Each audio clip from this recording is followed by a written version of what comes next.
to start it off with some information just in general about growing herbs. And then, so taking the herbs from the soil through the process, welcome, through the process of harvesting them, drying them, and then turning them into products. So hopefully you can kind of get a sense of that whole journey. But you definitely do not have to grow every single one of the herbs that you use. Like all the time, I'll be buying things, whether it's just the dried herb, or there's plenty of things in capsules and tea form and tincture form, plenty of things you can buy out there if you just want to add more of this type of holistic wellness to your life. But it can be really fun to like sometimes just start off by buying it in the store and then applying it to your life, and then maybe it one day inspires you to grow it and kind of connect that full circle a little bit more. So that's a good way to do it too. Okay, let's get into it. So what is home herbalism? I've kind of touched on it a little bit, but to me it's just kind of a way of wellness. It's a way to incorporate these really beautiful plants into your life. And like I said, there's so many different kind of schools of medicine on the topic. Like you break your leg, yep, you need somebody to like repair your leg for you. That's quite significant. But when you go home and you don't have a nurse in your household, or you don't have a doctor that's doing quite regular checkups, maybe for you at home after you break your leg and you're in that recovery stage, you can apply some comfrey poultices onto your leg, or you can be consuming things that are going to help encourage your tissues to repair themselves. And so when you have like mild sicknesses, mild things in your throat, in your lungs, on your skin, or when you're healing yourself after more major things that you've gone to like the hospital to originally treat you on, perhaps herbal medicine has a place for that in your home. So it's so complementary, and it's a really fun way to connect to nature and be more self-sufficient. So if you have a garden and you have space to garden and you want to grow some of these things, it's so cost effective to be able to start from something from a seed or from a cutting and be able to turn that into your own product. Like these guys that Melanie brought here, we have echinacea tincture that you can buy from the store, and we have echinacea tincture that you can brew in your own home cabinet. So of course, like there's companies out there that can. The one bottle is around $40 for the big one. Yeah. And then, but that, starts from a pack of seeds. That's the bottle of vodka max. is $40. Yeah, true. That's true. The alcohol is probably the most expensive part there. Yeah. But like so cost effective to get into it, and like, people can do tests and kind of measure the potency of it, but the good old folk method of home herbalism can make really potent medicine. And like I said, for all these minor ailments that you have in your home all the time, it's so fun to be able to have a little cabinet that you can rely on yourself, instead of always having to consult people or kind of go to more extreme measures at the drugstore, right? So, growing herbs in zones 5 to 6. I do have a slight disclaimer that I have done most of my gardening experience in Victoria, which is a slightly warmer climate. I'm sad to lose rosemary as like an easy herb to grow by moving here. Apparently it's a tricky one, especially to get to overwinter. But I feel like I got some practical tips here on just how to succeed the best if you're kind of starting from scratch or really trying to build out your herb garden from the beginning. So, kind of an obvious one, but starting annuals indoors as soon as you can. Like if you have the space to start indoors, it's just going to give you a bit of a kickstart. There's always kind of caveats to everything in gardening. Like I think sometimes then those plants need a little bit of babying when you transition them outside, or buying annuals from a store. Once you see them out, you can probably trust these guys are ready to go out into my garden as well. So that's a way to just kickstart things. Specifically for annuals, that if it's like just a passion herb of yours that you want to grow for whatever reason, and you just want to make sure that you're able to harvest that annual in the short season that we have, that's when sometimes it can be nice to just start from a potted plant if it's one you're really passionate about.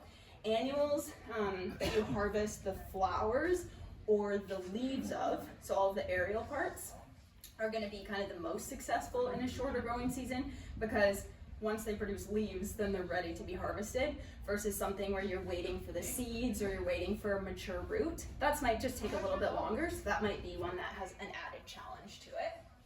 And then focusing on perennials that are hardy for our zone.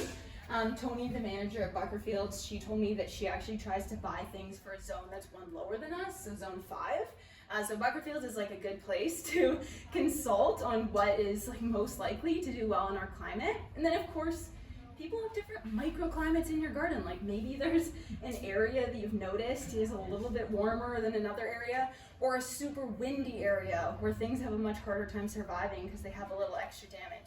There is ways that you can work with it. There's ways you can build greenhouses and tunnels, and so there's always kind of little adjustments that we can do. Or for just like those few days of the year where it just might get really, really cold, if you're able to just bundle up your plants just a little bit for that coldest time of year, you can kind of help stretch that season.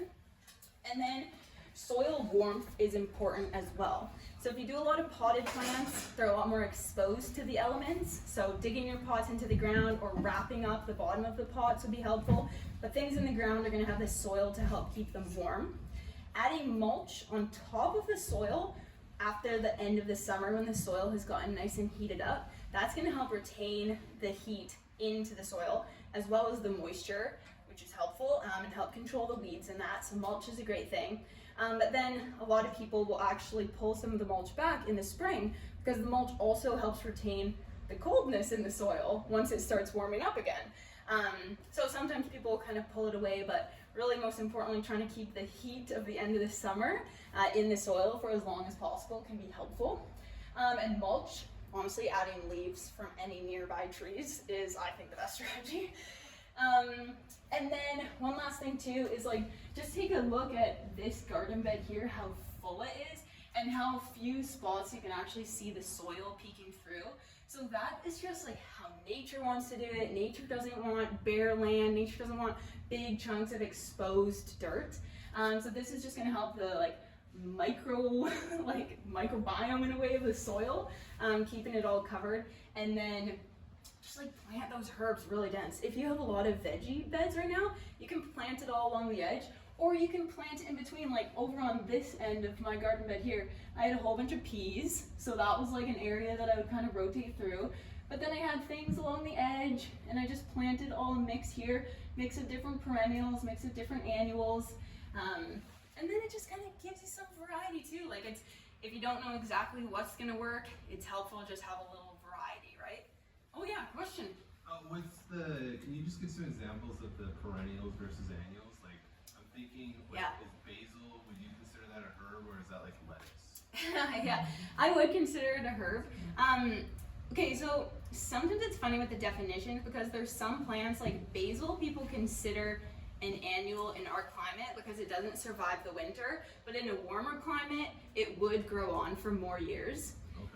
Being a perennial. So sometimes it's like a little tricky, depends on your climate, what it's defined as, but yeah, a perennial is a plant that's just gonna keep living on year after year. So normally those are ones that are just like denser in structure often, like a rosemary is like a woody one, and like sage and oregano, they just have like more thickness to the roots, but like something like this, like the chives and the basil, they're like much more tender and much softer, and they require more of that heat and more kind of sun because they're trying to do everything in 1 year. So that would be more of an annual. But yeah, I can kind of give you some examples at the end. I'm hoping to have lots of time for questions, and we can kind of get some specifics on like, and we'll kind of go through some really nice herbs to do, but yeah, that's kind of the general difference between the perennials and annuals. And it's great to research too. Like there's going to be so many questions that you run into and so many little things you can learn from experience from others and just from researching things as well. So I just like to Google things all the time, right? Like it's helpful. It takes a long time. It takes many seasons to really, really get to know a plant. So just keep adding those layers. Every single season there's more that you can learn. And then a little quick soil health, because I actually believe that kind of the key success to getting yourself started in the garden is focusing a lot on the soil health. So I'm not a huge believer in adding like intense fertilizers to things, especially for herbs where a lot of them thrive in like not very nutrient dense soils. Like there's a lot of them that are so weedy that can like come out of the side of the cracks of the sidewalk, right? And so they're really not ones that you have to baby as much as like say a tomato, where you're gonna have really obvious signs if you kind of haven't gotten that nutrient balance.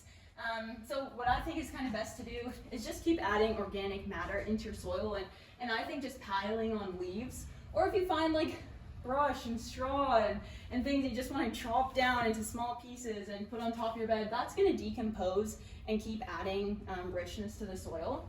And healthy soil is dark, loamy, alive, and breathing. So just year after year, like you can add this organic matter and it's going to create this deep black like richness to it. If you have clay soil, if you have sandy soil in texture, just adding that organic matter is going to help in either case. And then try to keep it alive and breathing. So if you're like walking all over the top and compacting your soil, it just doesn't allow room for the roots, for the air, and the soil needs to breathe. Like there is a whole ecosystem in the soil that needs the oxygen. So just trying to keep things like open and loose and just adding more plants. That's why I said like just fill it all in. This is how my garden bed started the fall that I got it. So I just added a bunch of leaves, and then you saw that picture previously. I just added so many plants in, and by the time I left this property, like the soil was transformed, and I was only there for 2 seasons. And it was like so sandy and dry when I started, and then I just covered all the soil. I added organic matter, I added more plants, I added more roots, and in 2 seasons, it was so noticeably different. And then if you do want to add anything to your soil, I would kind of go the route of adding microbes. It's like literally probiotics for your soil. You can add in microbes to your soil. This actually helps your plants pull the nutrients that are in the soil into the roots of your plants. These microbes like help facilitate that. So oftentimes you have plenty of nutrients that the plants need already there. They just need the like micro, I don't know what the word I'm looking for, like mycorrhizal, but like all these microbes, if you know what I mean, like the itty bitties to the almost seeables, like everything that's in the soil. I feel like you get a whole degree on that topic, but that I think is a good place to start. It's just adding in microbes, or something like a kelp grow, or some people do like wool pellets or humic acid, something that just has like an array of minerals. If you want to add that in, rather than like targeted specific minerals, I think it's nice to just kind of go a little more general with it and keep it balanced. Then we've got a couple of cost-saving tips. So it can be expensive to buy large plants to build out your herb garden. So if you're able to start things by seed, that is going to be like one of the cheapest ways to do it. This is kind of funny. One of my very first seed packs that I ever bought was actually a rosemary seed pack, which if you know how slow rosemary grows, it's like kind of funny. But that's like one of my nice learning experiences to look back on. But my plant grew like this big on like 1.5 stems in a season of my rosemary. So if it's something that you want to harvest a lot for cooking and you're like really want to do it in a number of months, then there are certain plants that grow slower, like those perennials, where you might want to give yourself a head start, or at least just buy a small plant rather than a big plant. But like kickstarting it from seeds in some cases, like a slow growing perennial, might make more sense. But especially for annuals are so good to start by seed, and then the faster growing perennials as well. Again, those ones where you're just harvesting all the aerial parts, like all of the leaves and all the flowers, those ones are better ones to start by seeds. Saving your own seeds, and every time you save your own seeds, they have a season extra climatized to your backyard, so that's very helpful as well. Trying to buy local seeds and then saving your own seeds, so huge. Hopefully there'll be a workshop on seed saving as well. There is. Fun. Yeah. And then seeing if you can share cuttings as well. So a lot of the perennials, you can cut a piece off, you can put it in water, you can put it in soil, and a lot of them you can be quite successful on growing new plants that way. So if you have friends that have something that you want, do a little trade. I like to look for deals at the end of summer for perennials. So if it's something that you know is going to overwinter and you want to buy something a little bit bigger, you can look for something that is a perennial that will continue to next year and just buy it when things go like 20% off, 40% off at the end of the season. And then also just starting with more common culinary herbs is a good place to start too, in terms of accessibility and affordability. Because those are a little more common, things like the oregano, you'll be able to find it in a lot of garden stores. Some of the more unique medicinal ones, you might have better luck finding them like online in a seed package, for example. Okay, a few care tips once you have the herbs picked and planted. So I like to harvest early and often. What I mean by early is sometimes when your plants are really small at the beginning, there might not be a significant amount of plant to harvest, but it can be really fun just to have that first special like little mini harvest just to get the plant like separating and growing bushier. So for a lot of them, they'll have leaves that kind of come off in multiple directions like this. And so when you pick the top ones, then they'll go off in like 2 heads instead of 1 on the plant. So that first little special harvest of the season can be a nice way to set up the bushiness of your plant. And then there are obviously so many different ways to garden, but at the end of the season, I really like to let the plants like go to flower, go to seed, save the seeds if you want to. And then in my own garden, I like to cut back in spring because then it allows all of the properties in the plants to go from the aerial parts back into the roots before you cut it off and like miss that opportunity for like all the like power in the plant to go back into the roots and support the growth of the roots. And then when you cut them in the spring or like in the middle of winter when they're all mushy and you can like kind of tell it's just time to cut these bits off, then you can just encourage them to start fresh in the spring rather than encouraging possibly a little bit of fresh growth at the end of fall. Like if you did it like right in fall, they might try to keep growing again. So I think it kind of makes more sense to do in the spring. But there's definitely like caveats to that. Like if there's something that's gonna self-seed like crazy all over your yard and you don't want that to happen, then maybe you chop it back before you let it go to seed. So there's kind of exceptions, but I think this is a nice way to support the pollinators in your garden, to let it go to seed, and then just an ability for you to save those seeds as well if you want to. And then the last thing is just getting outside and observing. Like there's a lot that you kind of feel like, oh, maybe you don't know exactly what to do in every single situation, but your own backyard is going to be so unique. The challenges to your own like plants is going to be so unique. So just like get out there every day that you can and just have a look and just experiment. Like accept the lifelong journey of all the things you're going to learn in your own backyard. Sometimes you really profound life lessons when you're out in the garden just by yourself in your own head. So just getting outside and observing. I put a little picture of this calendula flower here because chamomile flower, and I was really excited to grow it.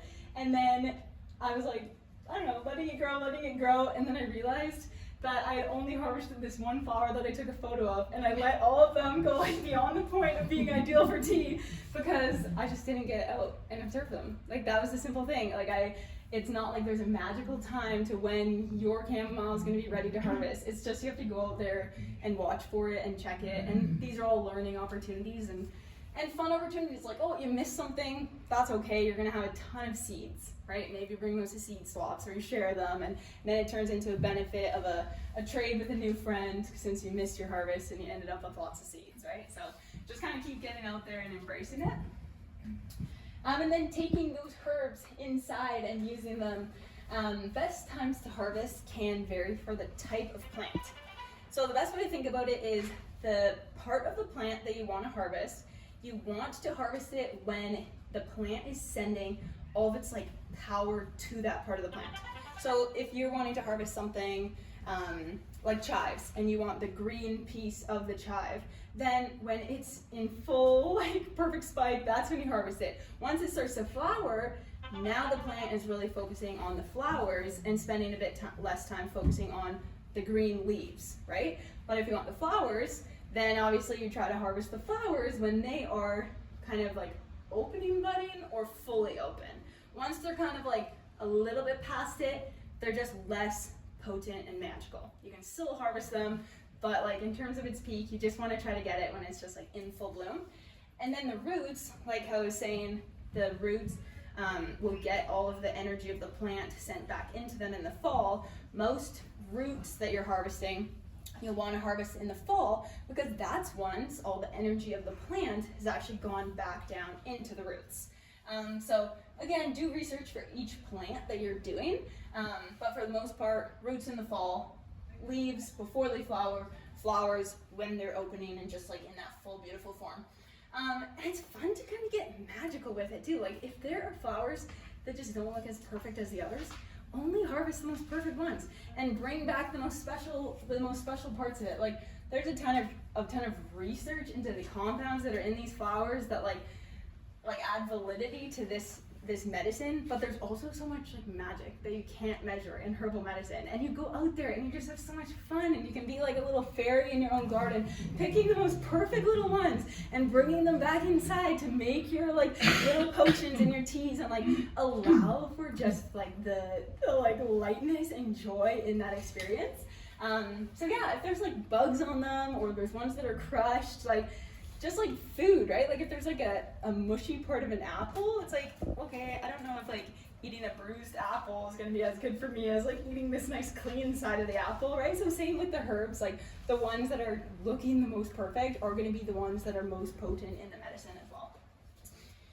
And then one thing, some people often ask like if you need to wash the herbs, and then this is again one, like you can kind of do what you want to do, but I think the best thing to do is just when they are clean on the plant, just harvest them once the dew is gone in the morning. So ideally not in like the heat of the afternoon, like they're just gonna be their best and like after the dew is dried in the morning. And yeah, if they're like really dirty and covered in dirt, like then maybe you spray them off and then harvest them tomorrow once they're dried. But then you can just bring them inside and you don't have to wet them. Like some of them are gonna get a little mushier when you wet them, or it's just gonna make it harder to dry them in like and preserve the most kind of color in that, right? Like the gentler you can be, the better that they're gonna dry. And then in terms of drying techniques, it's really simple. Melanie taught me a good one today. You can dry it in a paper bag, shake it a few times a day, and the paper bag actually helps absorb some of the moisture. Most of the ways that I've dried things are on just kind of like an airy material. You can get super resourceful in your own home of what you use. Of course, there's a nice bundle and hang method. I was taught it's helpful to use an elastic if you have them, because then the elastic shrinks a little as they dry. So if they lose some water, it'll hold them tight. But string, anything you have works really well. I also really like these grocery bags, like produce bags for the different things that I'm doing. So if I just have a little bit, I'll actually just hang it up in this bag because it's all airy and it can kind of move around. Or this can be just something nice to harvest into as well.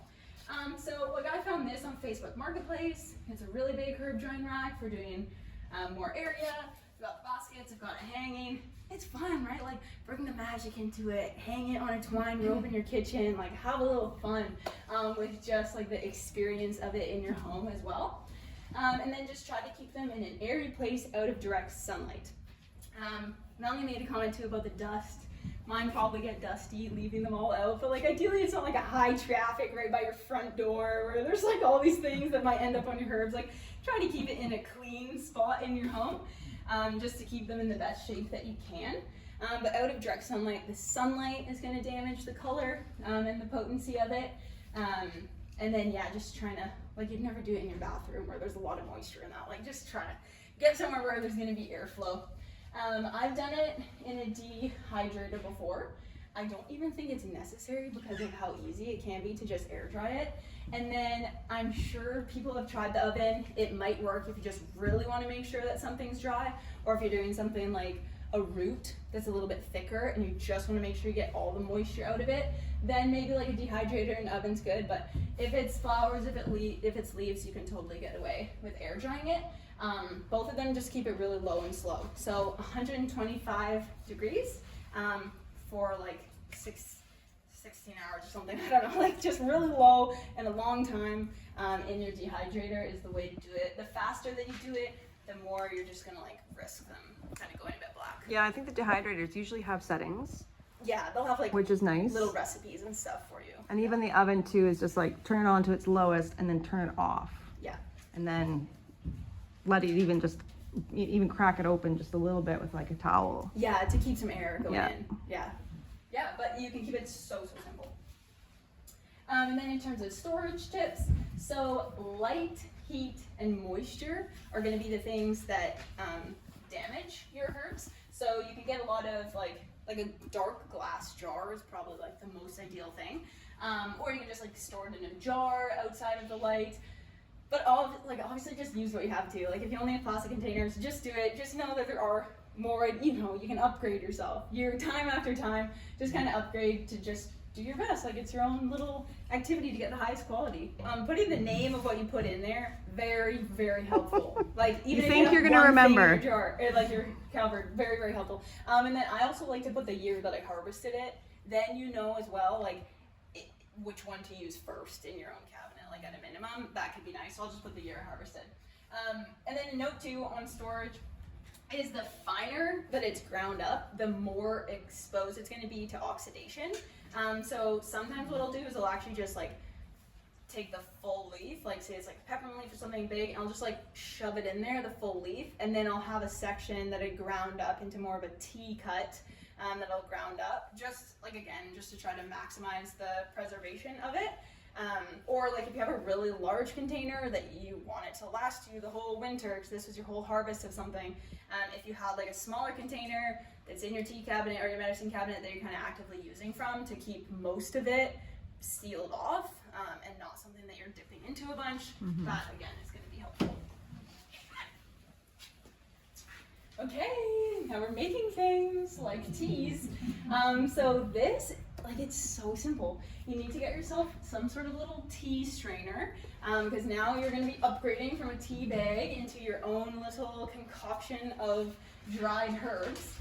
So some sort of tea strainer, and then just wait. Put it in the water, you pour some water over. You really don't need a lot, like 1 to 2 teaspoons of dried herbs can often be like more than enough to make a strong tea, because like the stuff that's going to come out of your garden is going to be way more potent than some of the stuff you're going to get in the tea bags. So you don't need a lot, and again, do it to your personal taste. And then pretty much the longer that you steep it, the more time that there is for the active ingredients to seep out into the water, and then the stronger the tea is going to be. So if you're doing something that you consume often, you just want a nice little flavor to it, relaxing, do it for less time. For something that you want it a lot stronger, or for something that is like a denser herb, like this valerian root. Actually, one note too, I'm kind of drying and preserving. When you're preserving roots, I would not preserve like the full root. I would cut it up while it's still like soft and freshly like harvested. Wash the roots, because obviously they come from the ground, so that's different than the leaves. So wash your roots, try to get all the dirt off, and then chop them up into pieces before you get them to dry, because they're going to turn really, really hard. So that's like a bit different than the herbs. But something like this, it's not going to infuse into the water near as quickly as something like this or a flower. So this, often what people will do is actually simmer it on the stove for a little while and then use it.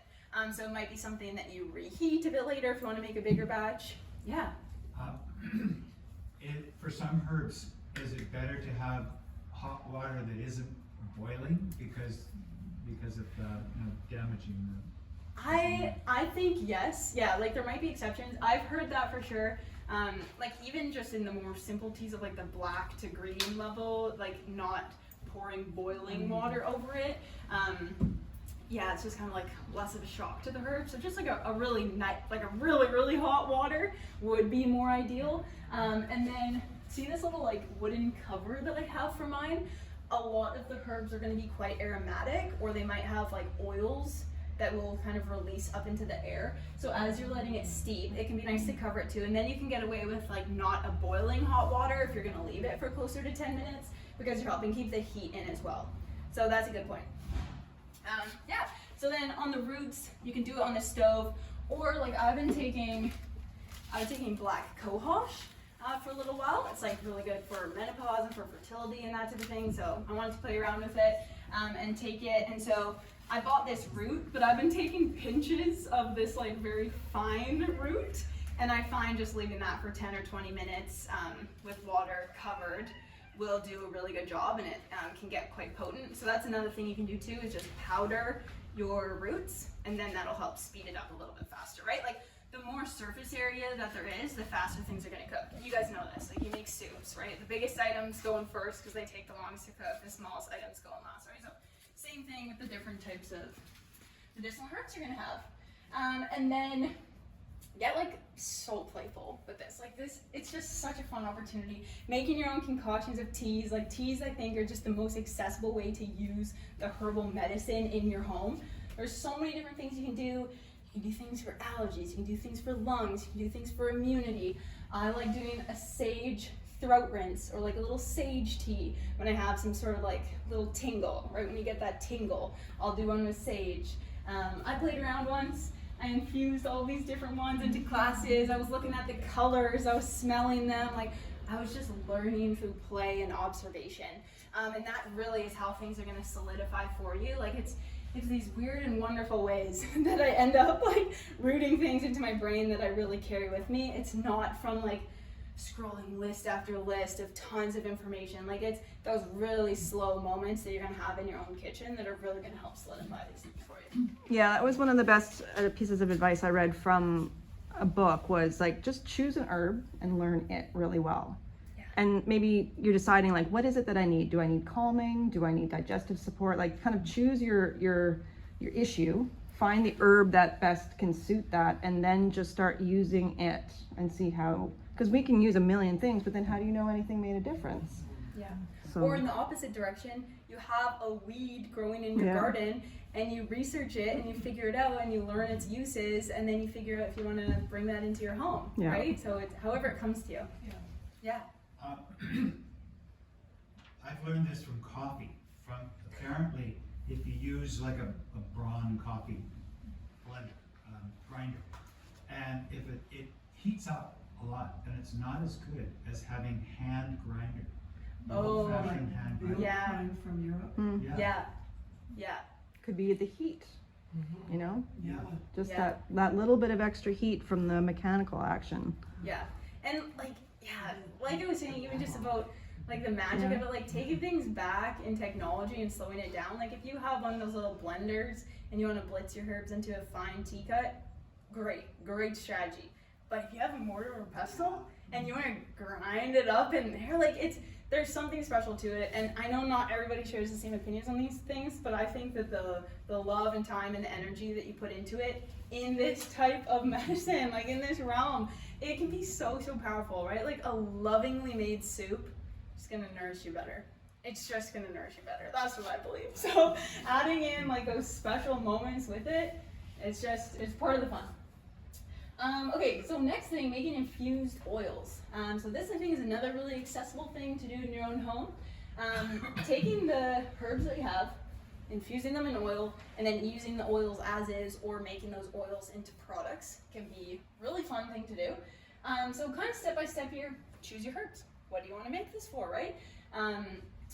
Next thing, prepare your herbs. So I think that the easiest way to do this is to use dried herbs.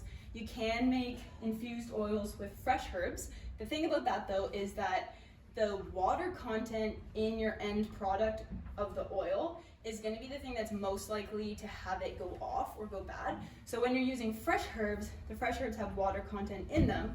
And so then when you're making it, you need to make sure that you have room for the water to evaporate out. So if you're doing this method, like I do on the stove here, this double boiler, where you have a small pot with water, I put a little tea towel on the bottom just to kind of have a bit of a buffer between my glass jar and my pot. So I leave it open, or I leave it covered with like a paper towel, something that the air can escape out of, the moisture can escape out of. So there are certain herbs, I don't even know if I can think of any off the top of my head, that people suggest doing with fresh. Just research it. I think it's probably easiest and safest for the lastability of your herbs to just start from fully dry. So kind of going back to things, get your jar, nice glass jar, put let's say dried herbs into it, and then you just pour your oil on top. And I like the good old folk method of you just cover however many herbs you have with oil.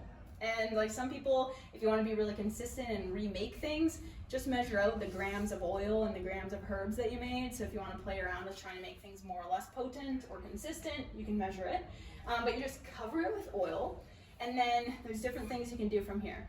So some people will put a lid on it. Since it's dried herbs, you can put a lid on it, you can put it in a bag to block out the heat, and put it in a windowsill, and then leave it for a few months. And the sun from the window will do its thing. It will have a lot of time for the medicinal properties in the herbs to soak into the oil. If you want to make it an afternoon, then the low and slow simmer method on the stove is the way to do it instead. So you put the dried herbs in, you can leave the top on since it's dried herbs, leave it off if it's not dried herbs, and then you just put it on low and leave it for a really, really long time. Now, safety caveat here. One time I did almost leave the house with very little water and it was still on. So I was like, make sure you top up the water will evaporate, make sure you don't leave the house and forget that your oven is on, all the things. Or use a crock pot. Or yes, or use a crock pot. That's a good way to do it too. So you can leave your crock pot open, put a bit of water in the bottom, and then just put it on the warm setting of your crock pot. Or you just put low, like I won't bring it up to a boil and then simmer like you do in some cooking. I'll just put on low and leave it for many hours, just as you're doing your things around the house. And then you never want it to be hot enough that the oil in it starts boiling, because that's when you're just going to start to like break up some of the healthy fat molecules in the oil. So if your oil starts boiling, it's just going to be a lower quality oil. So you're just trying to get it warm, and then the warmth helps the medicinal properties infuse into it. Then from there, I again like to use one of these for the process.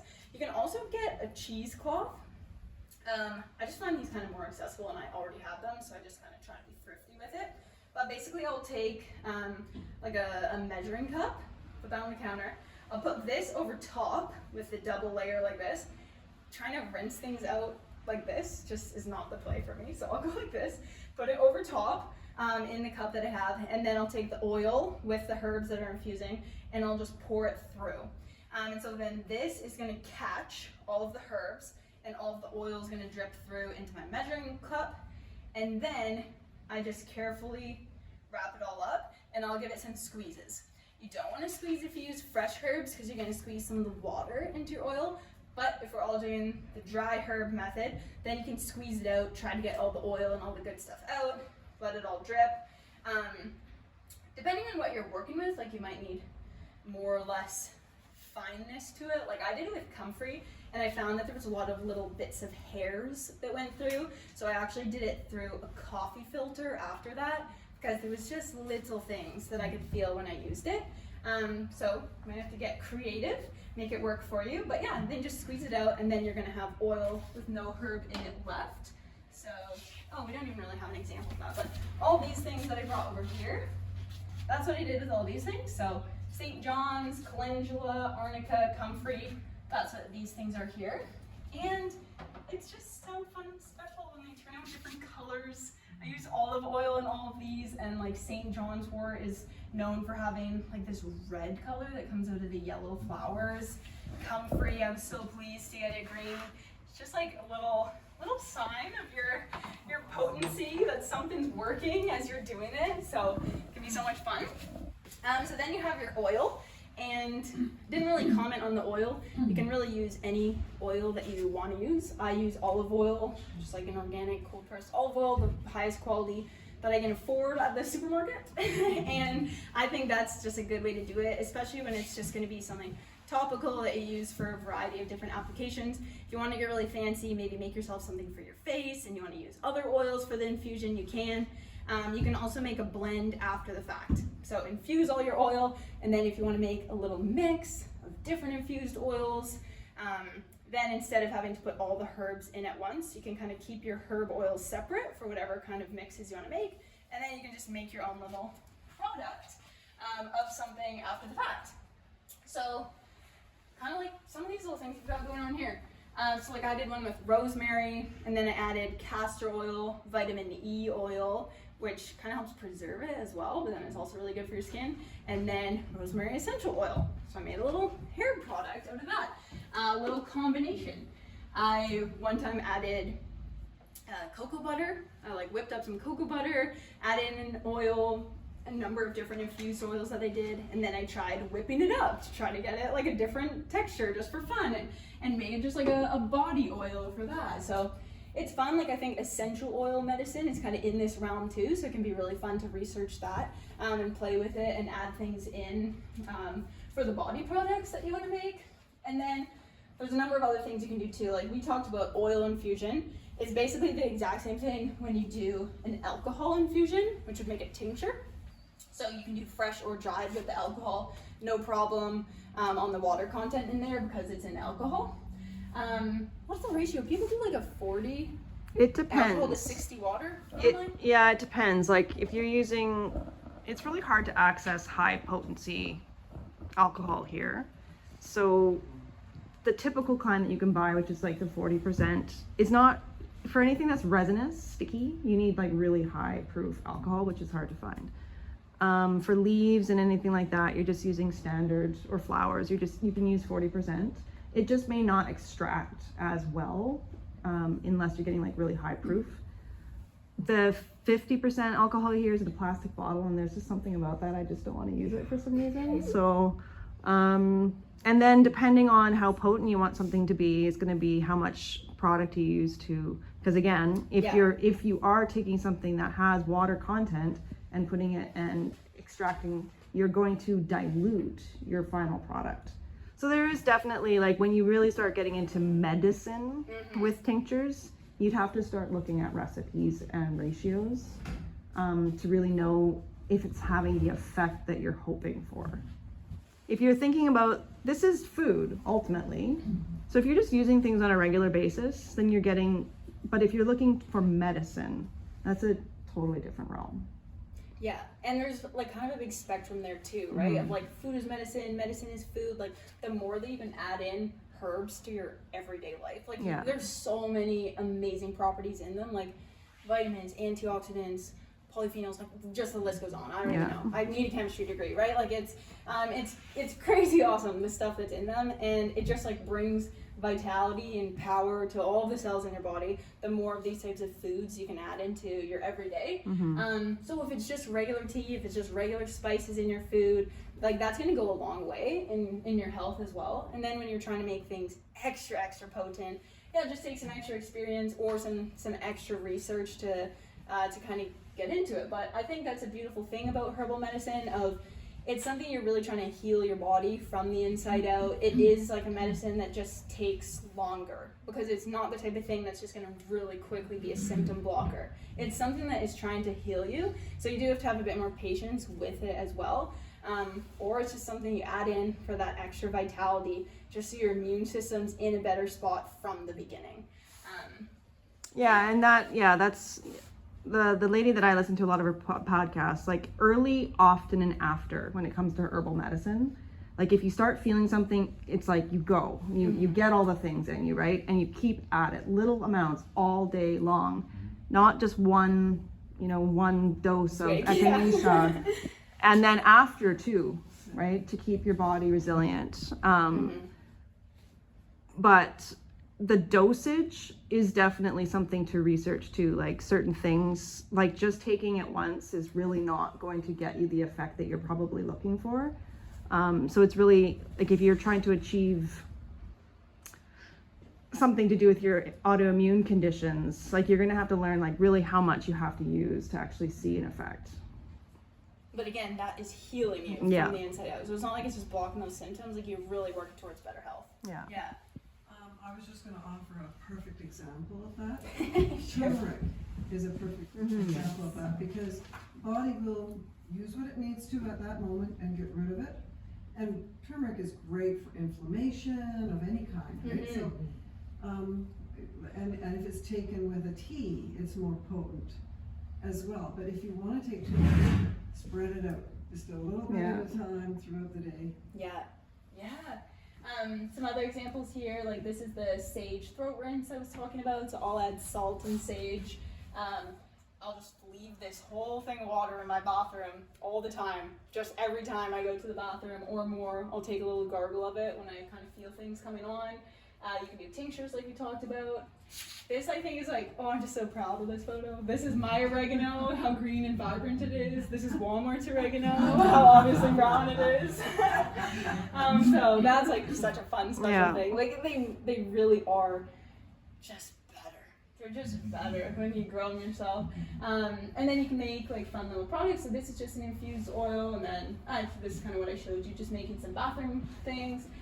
There's fun like special home pampering things you can do too. Like this is a little lavender that I keep by my bedside table, and Do I really consistently use it? No, but every time I look at it, I just feel a little relaxed. Sometimes I'll like smell it before I go to bed just for the relaxation of it. So there's fun little things you can do for your own home. And then these ones are like a little bath soak. So magnesium at the bottom for muscle relaxation, and arnica and calendula dried flowers. So it's like a little spa in the bag. I put it in the bath, I let it soak, and then the arnica is gonna heal my bruises, and it's gonna reduce my pain, and both of these are gonna reduce the inflammation I have, and the calendula is gonna help like heal my skin, and so it's just fun too, right? Like it can be one-off, and even if you don't notice like some obvious difference, just these small little one-off things you incorporate into your life a little bit more, like I don't know, maybe sometimes it'll be placebo, but in a whole lifetime of doing all these little tiny things, like your body's gonna be so thankful for it, right? Just having these little moments of care and pampering in your own home. With harvesting the lavender, I find that I often wait too long.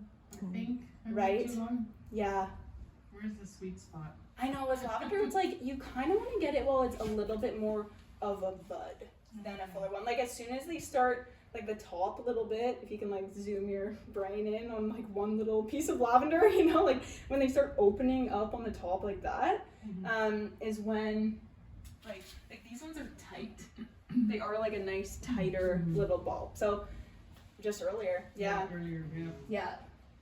when they're smaller. And like with a lot of the herbs, you can harvest them while they're still a bud. Some people like to do it when they're buds versus when the flower is opened more.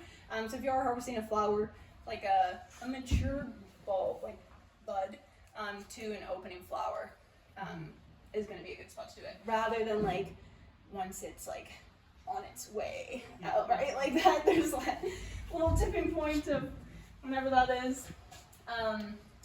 This will kind of like get into doing some research in that, and this is just, I don't know, it's going to be a personal experience for you of kind of choosing the different herbs you want to work with, but start with the growing zone that you have, then go to like, what do you want the benefits to be for your own home?